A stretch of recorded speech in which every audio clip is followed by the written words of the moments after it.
I have been doing this long enough. I have been doing this long enough to where I like have my own style and I do it my own way. And hopefully people get it.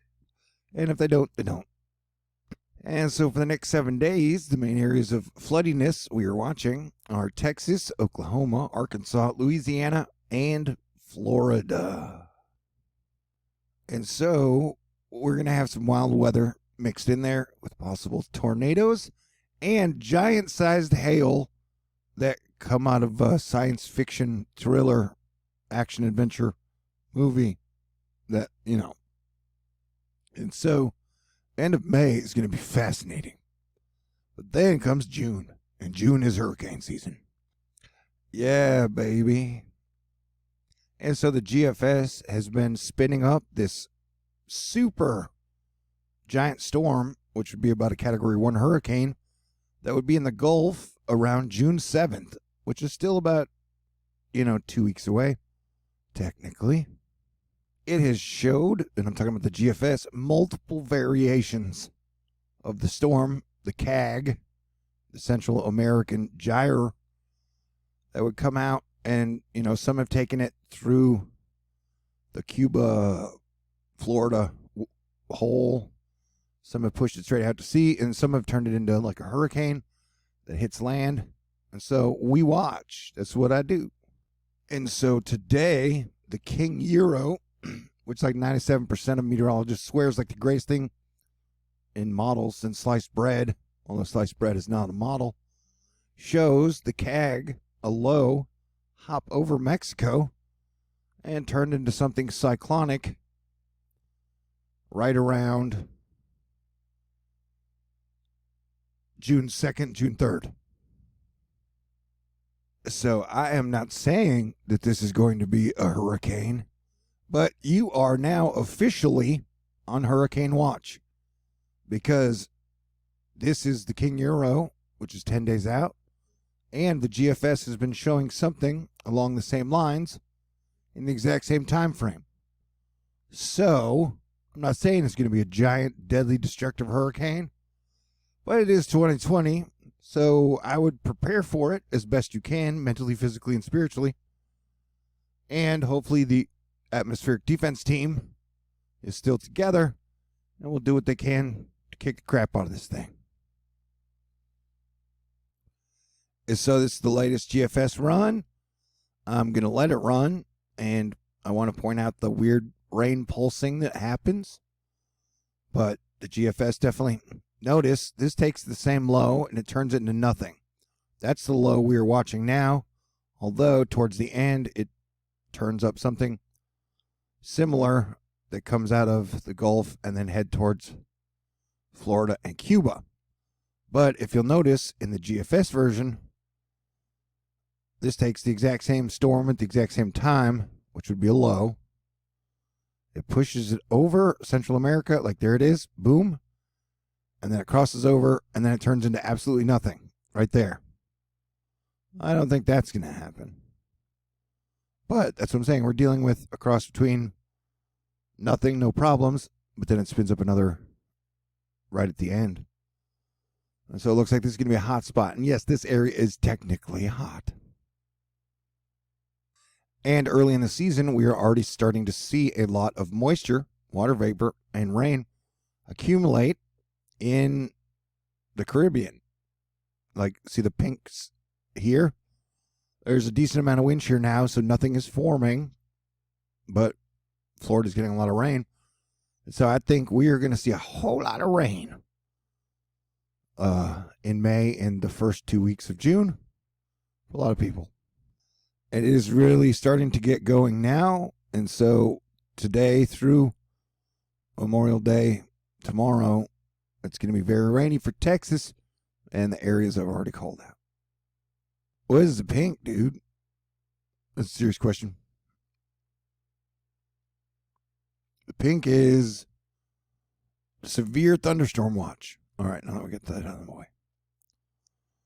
Okay, so you got your flood watches here, and then you got your flood watches here, and you got thunderstorm watches, and And then the orange is severe thunderstorm warnings. And Florida is dealing with a slowly gyrating, sloppy mess that is bringing heavy rain. And they're going to continue to get quite a bit of rain over the next week, as is Texas and parts of the Gulf. Like society itself at the moment, that is a sloppy mess. You got some pretty nasty storms in Houston right now. This band is dropping a lot of rain. I've heard 5 inches have been dropped in here. You're getting these storms blowing up now. You got some snow in the Colorado, so the snow weenies can get very excited because that's what they like to do. And so these patchwork storms at some point are going to pull together and get thicker. And then Florida's dealing with a giant cloud of rain. But these people here can see sunlight right now, so they should be excited. And I'm in a weird mood because the whole country is just so angry and divided, and there's no plan for anything moving forward other than pretend we're in 2019, I guess. Okay, so yeah, I'll keep you guys posted.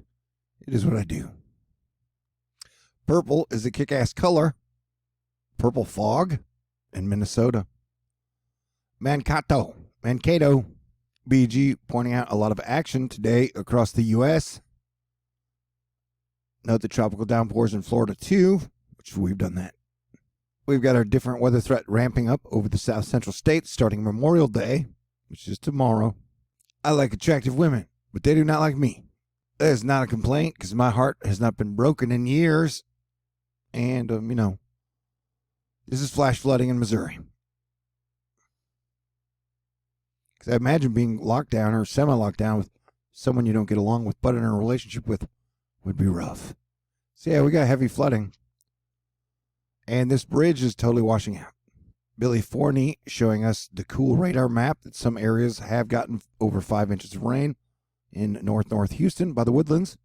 If only this year were a little lower, this thing would have the possibility of developing. Tomorrow's got a big, giant, moderate risk for heavy rainfall. If you're in the yellow, tomorrow, you're getting a lot of rain. Boo, the Florida Wave Master, he says we don't pay attention to these things until day 9. Well, we're one day away from technically being able to pay attention to it. But you know me, I pay attention to them from day 16. Now we're on to something. Come tomorrow, you see this again. We're heading towards go time. And for us, well, I think we're already in go time, bro. It's 2020. It's 2020. North Houston, Texas has been getting a lot of electrical discharge around the area. That sounds more sexual than it needed to. Here, Billy has us looking at short-term modeling. Forecasts are always subject to change. And so this is, over time. But as you can see, you're going to get multiple storms over Texas. And then a big push out towards the end. And then kind of a kickback swirly thing. And that takes us to the 26th.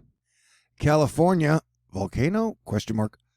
An unusually intense and prolonged heat wave is building, that's what she said, across California. Record high temps are likely, especially across portions of NorCal, by Wednesday and Thursday. To top it off, some dryish thunderstorms may be possible by late week.